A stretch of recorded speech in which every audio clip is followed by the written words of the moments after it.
Hello everyone. So today we will learn a new chapter heredity. So सबसे पहले heredity का मतलब क्या है ओके तो transfer of characters from parents to offspring is called heredity. Heredity का मतलब क्या है कि जो मीन्स कैरेक्टर्स पेरेंट्स से बच्चों में आते हैं उसको अपन हेरेडिटी बोलते हैं। ठीक है, तो बहुत सारी जो सिमिलरिटीज़ होती है बच्चों की पेरेंट्स से उसको अपन कैरेक्टर्स बोल रहे हैं, और ये जो ट्रांसफ़र हो रहा है इसको अपन हेरिडिटी बोलते हैं। कि हेरिडिटी जो है मीन्स क्या है कि कैरेक्टर्स जो थे वो पेरेंट्स से अपने बच्चों में आए हैं। फिर एक और टर्म आता है यहाँ पे इनहेरिटेंस। तो इनहेरिटेंस का मतलब क्या है? इनहेरिटेंस का मतलब ये है कि जो ये जो प्रोसेस है जिससे कि कैरेक्टर्स पास हो रहे हैं पेरेंट्स से ऑफ स्प्रिंग में उस जीन्स के थ्रू, इस प्रोसेस को अपन इनहेरिटेंस बोलते हैं। इनहेरिटेंस क्या है? प्रोसेस है जिससे कैरेक्टर्स जो है वो पेरेंट्स से बच्चों में आ रहे हैं जीन्स के थ्रू, उसको अपन बोलते हैं इनहेरिटेंस। ठीक है, तो अब एक टर्म समझते हैं ट्रेड्स। ट्रेड्स का मीन्स क्या है? तो ट्रेड्स जो है वो एक साइंटिफिक टर्म ही है कैरेक्टर्स के लिए। कैरेक्टर्स मीन्स ऐसी चीज़ें जो अपन को विजिबल है, जैसे कि हेयर का कलर, आई का कलर और स्किन का कलर, ये सब ट्रेड समझ सकते हो कि ट्रेड जो है वो कैरेक्टरिस्टिक फीचर्स होते हैं जो कि ऑर्गेनिज्म में प्रेजेंट होते हैं फिजिकल फॉर्म में, और ये अपन को विजिबल होते हैं। ओके, तो ट्रेड जो है वो दो टाइप्स के होते हैं, एक्वायर्ड ट्रेड और इनहेरिटेड ट्रेड।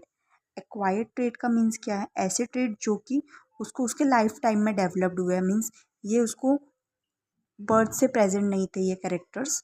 और इनहेरिटेड मीन्स क्या है? ट्रेड्स जो कि उसको प्रेजेंट है सिंस बर्थ, बर्थ से ही प्रेजेंट है, जैसे कि किसी का आई का कलर, बॉडी का कलर बर्थ से ही उसका प्रेजेंट है, तो वो अपना इनहेरिटेड ट्रेट हो गया। लेकिन एक्वायर्ड ट्रेट मीन्स उसने वो लाइफ टाइम में एक्वायर्ड किया है, जैसे कि इंजरी की वजह से किसी को स्कार हो गया हो, या फिर एक्सरसाइज के वजह से उसने मसल मास बनाया हो, तो ये अपना एक्वायर्ड ट्रेट हो गए, एक्वायर्ड कैरेक्टर्स हो गए।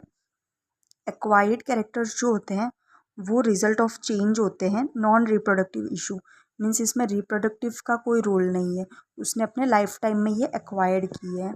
और इनहेरिटेड जो आते हैं वो उसके डीएनए के चेंज की वजह से रिजल्ट होते हैं। ठीक है, और एक्वायर्ड ट्रेट जो होते हैं वो प्रोजेनी में पास नहीं होते हैं, मीन्स अगर किसी के पेरेंट्स का मसल मास ज़्यादा है तो ज़रूरी नहीं है उनके बच्चों का भी मसल मास ज़्यादा हो, क्योंकि वो पेरेंट्स ने तो एक्सरसाइज से बिल्डअप किया है, तो ये प्रोजेनी में पास नहीं होगा, लेकिन ये ट्रांसमिट हो सकता है प्रोजेनी में। ठीक है, अब ये जो हेरिडिटी है इन सब का इम्पोर्टेंस क्या है? ठीक है, तो हेरिडिटी इन सब के बारे में स्टडी करके अपन को पता चलता है कि किस तरीके से सेम स्पीसीज़ जो है उसमें सिमिलरिटीज़ होती हैं और वेरिएशंस भी होते हैं।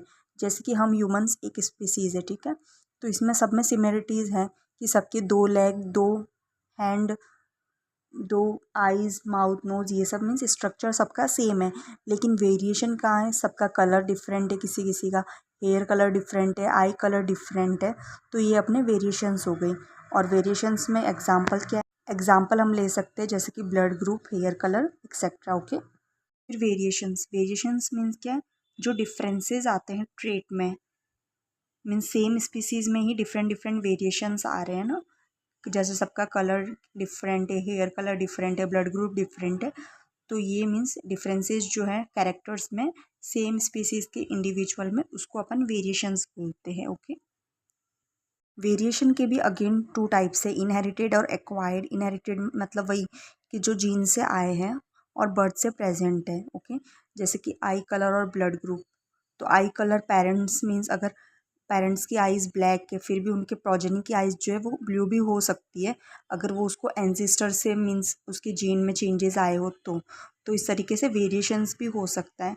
फिर एक्वायर्ड वेरिएशन मतलब कि जो उसको लाइफ टाइम में एक्वायर्ड हुआ, जैसे कि किसी तरीका का स्कार फॉर्म हो गया हो इंजरी से, तो ये वेरिएशन जो है वो किसी इंडिविजुअल ने एक्वायर्ड किया है। तो अपने वेरिएशंस के भी दो टाइप्स हैं। सो अब अपन देखते हैं accumulation of variation during reproduction, इसका मीनिंग क्या है। ठीक है, तो इसमें क्या है कि जब लिविंग ऑर्गेनिज्म रिप्रोड्यूस करते हैं तो वो कार्बन कॉपीज़ तो उनकी एग्जैक्ट फॉर्म नहीं कर देते ना, कि एग्जैक्ट 100% तो कोई भी चाइल्ड जो है वो अपने पेरेंट्स से मैच नहीं होता है। ठीक है, कुछ ना कुछ चेंजेस तो एवरी जनरेशन्स में आते ही हैं, और ये स्मॉल चेंजेस जो है फिर बाद में ओवर टाइम बिल्डअप हो जाते हैं। इसका मतलब क्या है? जैसे फर्स्ट जनरेशन आई उसमें थोड़े से चेंजेस हुए, सेकंड जनरेशन में थोड़े और चेंजेस हुए, थर्ड जनरेशन में और चेंजेस हुए। तो ऐसे चेंजेस जो है वो इकट्ठा होते जाते हैं, इसको अपन एक्यूमुलेशन ऑफ वेरिएशंस बोलते हैं। तो इसको और समझने के लिए अपन देखते हैं आगे। तो इसमें क्या है कि every generation inherited basic body design from previous one, means basic body design तो अपने पेरेंट्स से ही अपन को मिलती है, ओके। लेकिन उसके साथ में ही कुछ सब्टल चेंजेस भी और स्मॉल डिफरेंसेस भी पास ऑन होते हैं, ठीक है।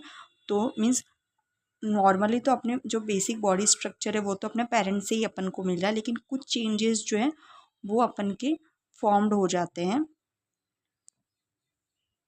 फिर क्या है कि when next generation reproduce it inherited old differences and add new one leading to accumulation of variation over generation.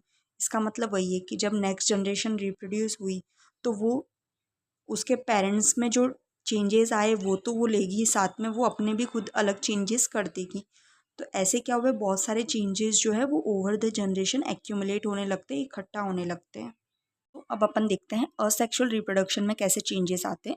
तो असेक्सुअल रिप्रोडक्शन जैसे कि बैक्टीरिया एग्जांपल है। तो बैक्टीरिया जो होता है उसमें क्या होता है, बाइनरी फिजन से बैक्टीरिया अपने डिवाइड होते हैं, ठीक है। बहुत सिंपल रिप्रोडक्शन है कि एक बैक्टीरिया से अपने दो बैक्टीरियाज फॉर्म्ड हो जाएंगे डिवाइड होके।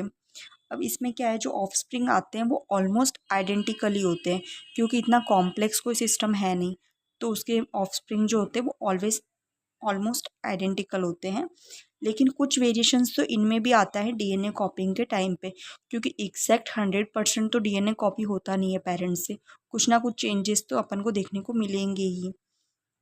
फिर ये जो वेरिएशन है इसका रोल क्या है सर्वाइवल में। तो सारे वेरिएशंस जो होते हैं वो इक्वली यूजफुल नहीं होते, ओके। तो in changing environment some variations provide survival advantage helping those individual reproduce and pass on beneficial trade. इसका मीनिंग क्या है, जैसे कि कुछ बैक्टीरिया में ऐसे चेंजेस आए हैं कि वो अपने हॉट एनवायरनमेंट में भी रह सकते हैं। तो अगर ऐसे चेंजेस आए हैं और एनवायरनमेंट अपना हॉट है तो बैक्टीरिया जो होंगे उनको बेनिफिट हो गया कि वो हॉट में रह पा रहे हैं। लेकिन कुछ बैक्टीरिया ऐसे जिनमें ये चेंजेस नहीं आया है और एनवायरनमेंट हॉट है तो वो सर्वाइव नहीं कर पाएंगे। इसका मीनिंग यही है कि चेंज की वजह से वो बैक्टीरिया सर्वाइव किया और फिर वो आगे रिप्रोड्यूस हुआ। तो कुछ चेंजेस जो होते हैं वो अपने बेनिफिट्स के लिए होते हैं, उससे कि ऑर्गेनिज्म जो है वो आगे सर्वाइव कर सके, इवेल्युएट हो सके और रिप्रोड्यूस कर सके, ओके।